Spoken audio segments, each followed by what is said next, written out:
Good morning. Welcome to everyone.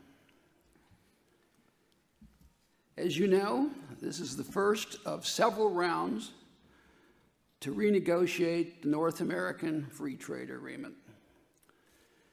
We look forward to productive discussions over the next several months.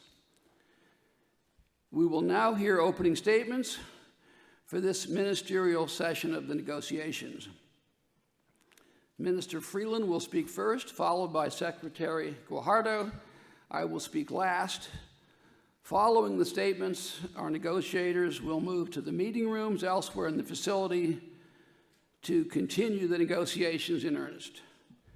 This round will be concluded on Sunday, at which time we will announce additional details about the next round to be held in Mexico. Thank you. Okay.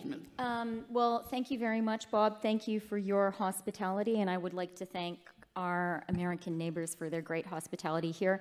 Also, thanks for setting this up so the extreme height difference is less evident than it otherwise might have been.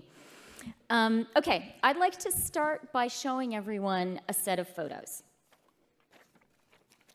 These are groups of two groups of firefighters from Mexico and the United States. They are in or on their way to BC, fighting the forest fires that are ravaging that beautiful province. I wanted to start with those photos because they are just one of the many terrific examples, large and small, that illustrate the deep friendship our countries share. It's neighborly, it's collegial. And in the case of BC, we're very grateful for the courage and commitment of those firefighters from our North American neighbors. Over the course of these negotiations, I'm going to be keeping those images and the spirit that they represent front of mind. Señoras y señores, estoy muy contenta de estar aquí presente con mis homólogos Bob Lighthizer y Ildefonso Guajardo. Quiero reconocer la importancia de estas negociaciones del Trato de Libre Comercio de América del Norte. Canadá acoge con beneplácito las modernizaciones del NAFTA para reflejar nuevas realidades y para integrar enfoques progresivos, libres y justos al comercio y a la inversión, incluso con respeto a las protecciones ambientales y laborales. Muchas gracias, amigos. Un placer trabajar. Canada is and always has been a trading nation. Our approach stems from one essential insight. We pursue trade free and fair, knowing it is not a zero-sum game. And that brings me to NAFTA and the historic project on which we are embarking together to modernize this landmark pact for the 21st century. The North American Free Trade Area is the biggest economic zone in the world. Canada, the US, and Mexico together account for a quarter of the world's GDP, with 7% of its population.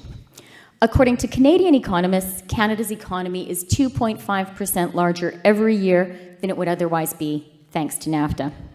In the case of the US, the Peterson Institute of International Economics estimates that NAFTA has made the US an extra $127 billion each year since the agreement was signed.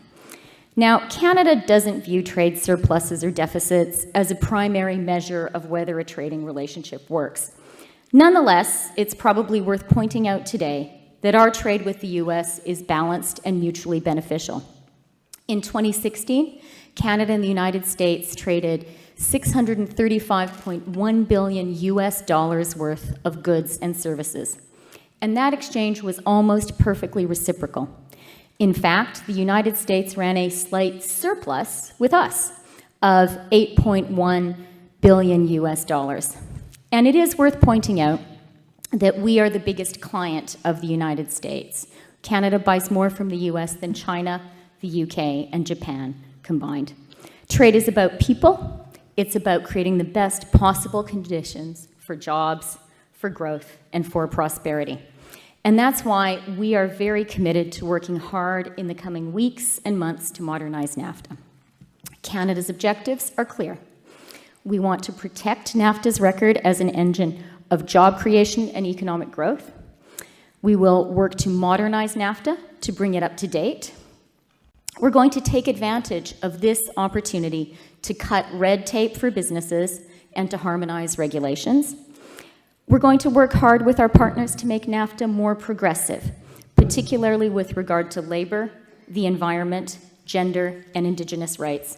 And, of course, we're going to seek to uphold the existing elements in NAFTA that are key to our national interest. Le Canada est et a toujours été un pays commerçant. Notre démarche découle d'une connaissance essentielle. Nous exerçons des activités commerciales librement et équitablement, sachant qu'il ne s'agit pas d'une jeu à somme nulle.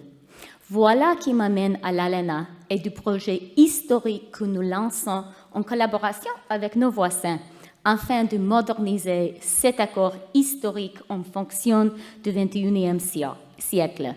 La zone de libre-échange nord-américaine est la plus grande zone économique du monde. Le Canada, les États-Unis et le Mexique représentent conjointement le quart du PIB mondial, alors qu'ils abritent 7% de la population mondiale. Les objectifs du Canada sont clairs. Protéger l'ALENA comme créateur d'emplois et de croissance économique, moderniser l'ALENA pour la mettre à jour, utiliser cette opportunité pour couper la paperasse pour les entreprises et harmoniser nos règles, rendre l'ALENA plus progressiste, particulièrement à ce qui a trait aux normes du travail, à l'environnement, à l'égalité des sexes et aux autochtones, et maintenir les éléments de l'ALENA qui sont dans notre intérêt national.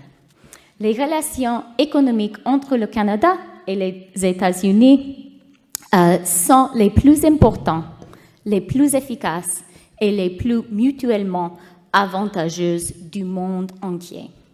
De bonnes bases entraînent de bons résultats et c'est ce que nous obtiendrons. Canada, the United States, and Mexico have a powerful shared interest in reaching a mutually beneficial agreement.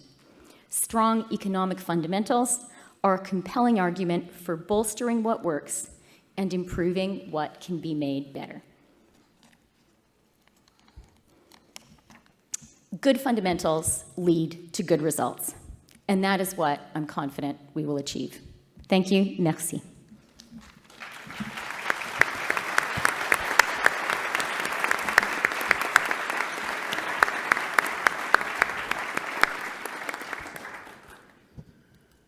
Buenos días, tengan todos ustedes. Embajador Lighthizer, ministra Chrystia Freeland, quiero iniciar mis primeras palabras en español para reconocer la presencia de las delegaciones de los tres países. A los negociadores mexicanos los acompaña un grupo importante del sector privado mexicano, stakeholders de México, y sobre todo un grupo de senadores que representan a todos los partidos políticos, los más grandes partidos políticos en el Senado de la República.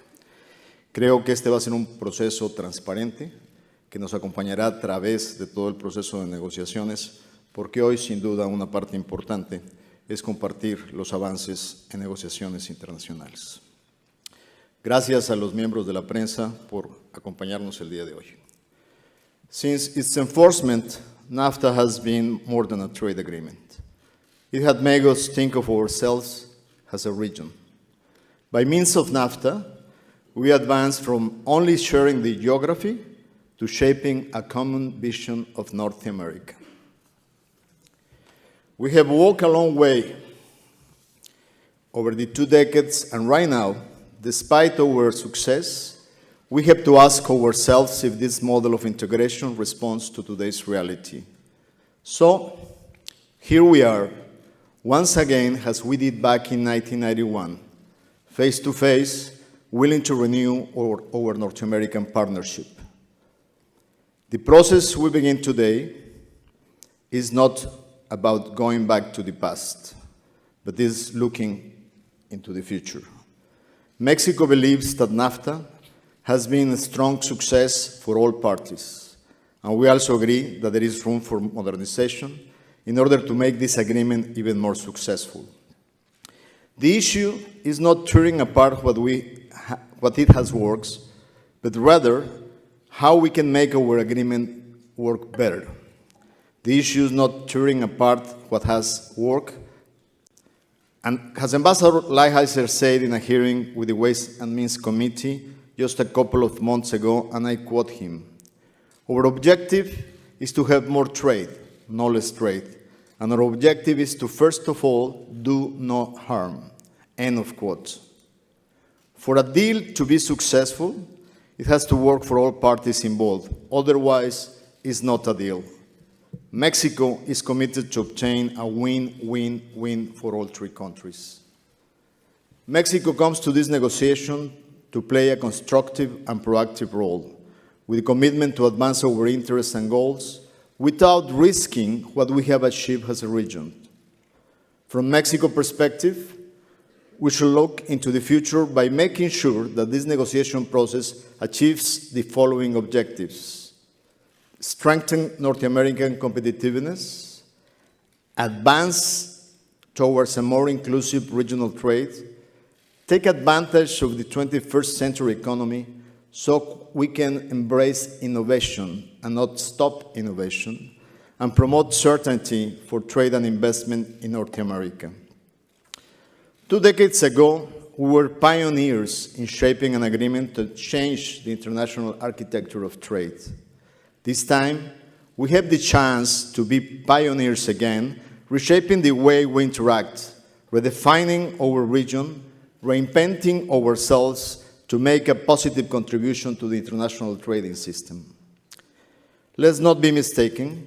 The first challenge that we have is to find a common ground between the interests of the three countries. And that can be a difficult process, no question. But I'm convinced that the potential benefit for the US, Canada, and Mexico are worth this and any other effort we can make for the good of North America. I believe it is in the best interest of the three economies to move fast forward, taking fully into consideration the substance and the content of the negotiations. On Mexico's behalf, I'm here to once more offer my country's disposition to work seriously and constructively to take NAFTA into the 21st century, and more importantly, to build upon the original NAFTA achievements for a more prosperous North America. Thank you all.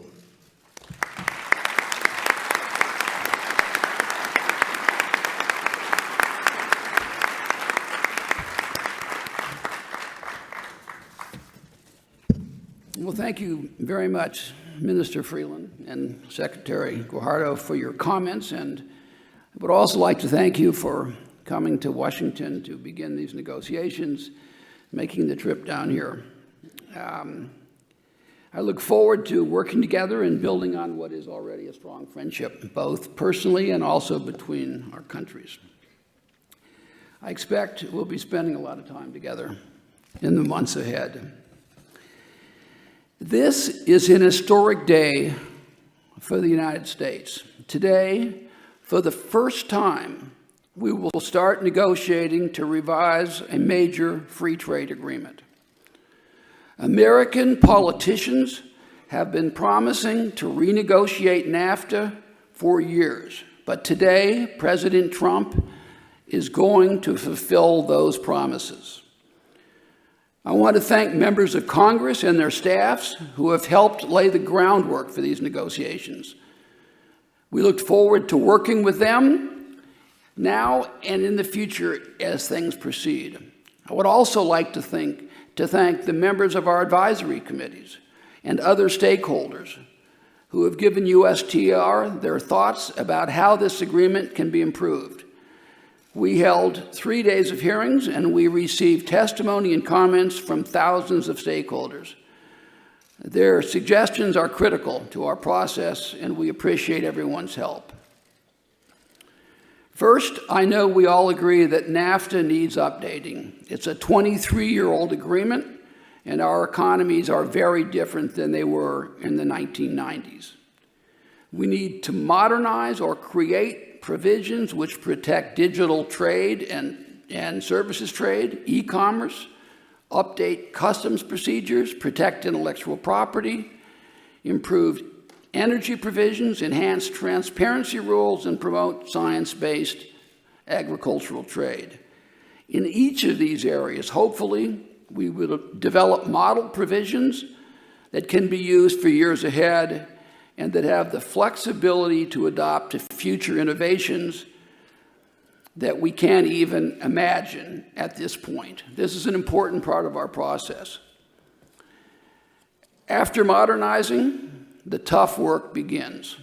We must balance the legitimate interests of literally millions of people in our countries, those of farmers and businesses and workers and, yes, families.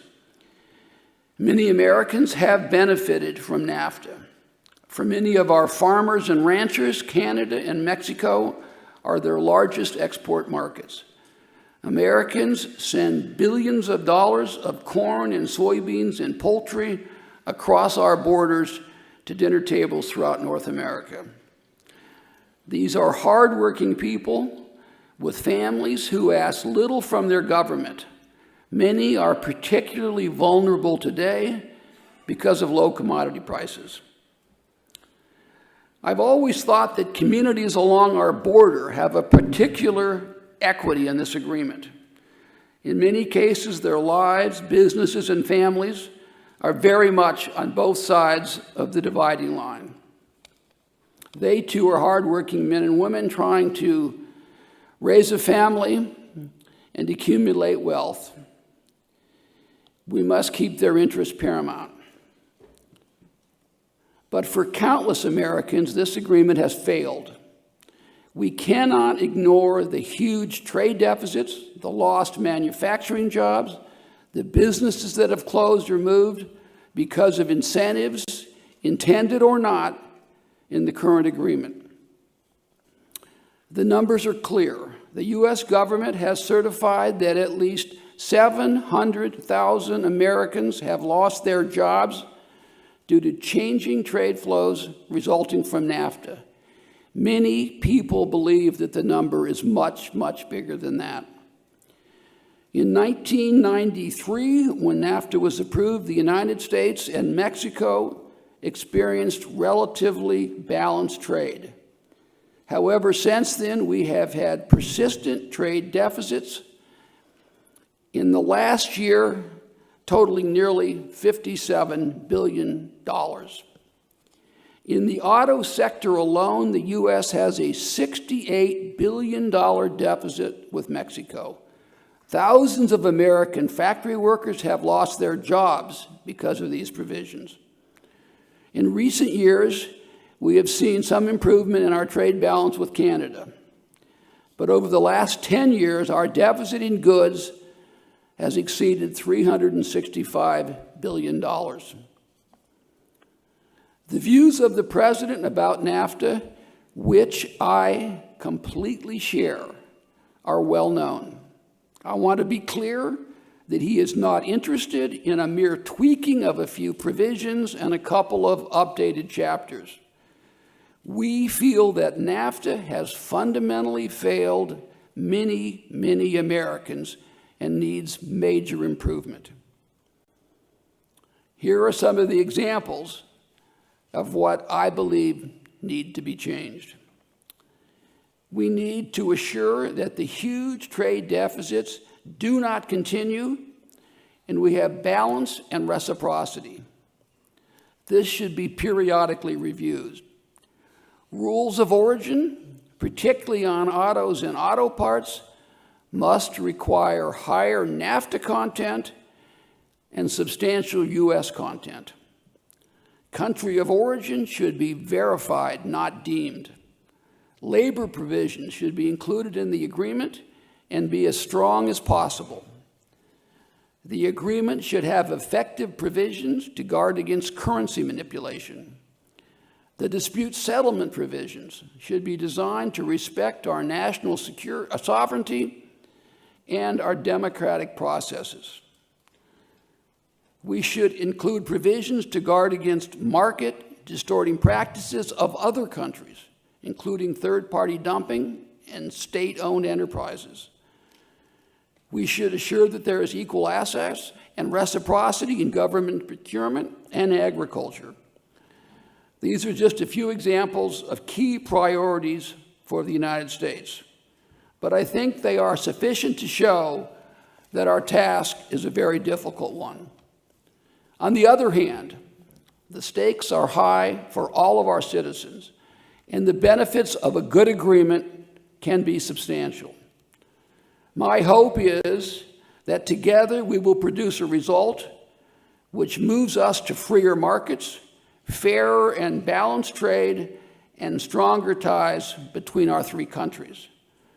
I look forward to working with Secretary Guajardo and Minister Freeland on this very important effort. Thank you very much, and now we'll get down to work.